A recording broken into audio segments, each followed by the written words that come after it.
International Accounting Standards 12, Income Taxes. For taxable temporary difference, paragraph 15. A deferred tax liability shall be recognized for all taxable temporary differences, except to the extent that the deferred tax liability arises from the initial recognition of goodwill or the initial recognition of an asset or liability in a transaction which is not a business combination, and at the time of the transaction affects neither accounting profit nor taxable profit or tax loss. However, for taxable temporary differences associated with investments in subsidiaries, branches and associates, and interests in joint arrangements, a deferred tax liability shall be recognized in accordance with paragraph 39. It is inherent in the recognition of an asset that its carrying amount will be recovered in the form of economic benefits that will flow to the entity in future periods. When the carrying amount of the asset exceeds its tax base, the amount of taxable economic benefits will exceed the amount that will be allowed as a deduction for tax purposes. The difference is a taxable temporary difference, and the obligation to pay the resulting income taxes in future periods is a deferred tax liability. As the entity recovers the carrying amount of the asset, the taxable temporary difference will reverse and the entity will have taxable profit. This makes it probable that economic benefits will flow from the entity in the form of tax payments. Therefore, this standard requires the recognition of all deferred tax liabilities except in certain circumstances described in paragraph 15 and 39. As an illustration, suppose also from the paragraph 16 of IAS 12, income taxes, that an asset which cost 150 has a carrying amount of 100.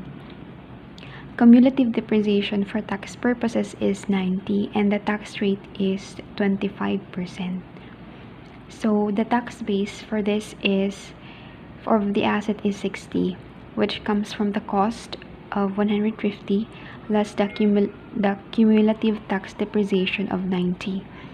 So to recover the carrying amount of 100, the entity must earn taxable income of 100, but will only be able to deduct tax depreciation of 60, which comes from 150 less 90. So the entity will pay income taxes of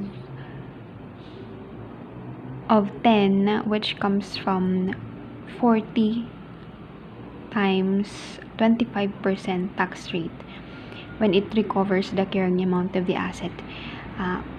Where does this 40 comes from? It came from the 100 carrying amount of the asset less the carrying amount for tax purposes, which is 150 less 90, which is 60. So 100 minus 60 is equal to 40. And according to paragraph 16 also, the difference between the carrying amount of 100 and the tax base is 60. Of 60 is a taxable temporary difference of 40. Therefore, the entity recognizes a deferred tax liability of 10, representing the income taxes that it will pay when it recovers the carrying amount of the asset. Bottom line, if the taxable asset is less than the net taxable asset or the carrying amount of the net taxable asset is lesser than the accounting carrying amount, the entity will have to recognize a taxable temporary difference and multiply it by the current tax rate. End of short discussion for IAS 12 for income taxes.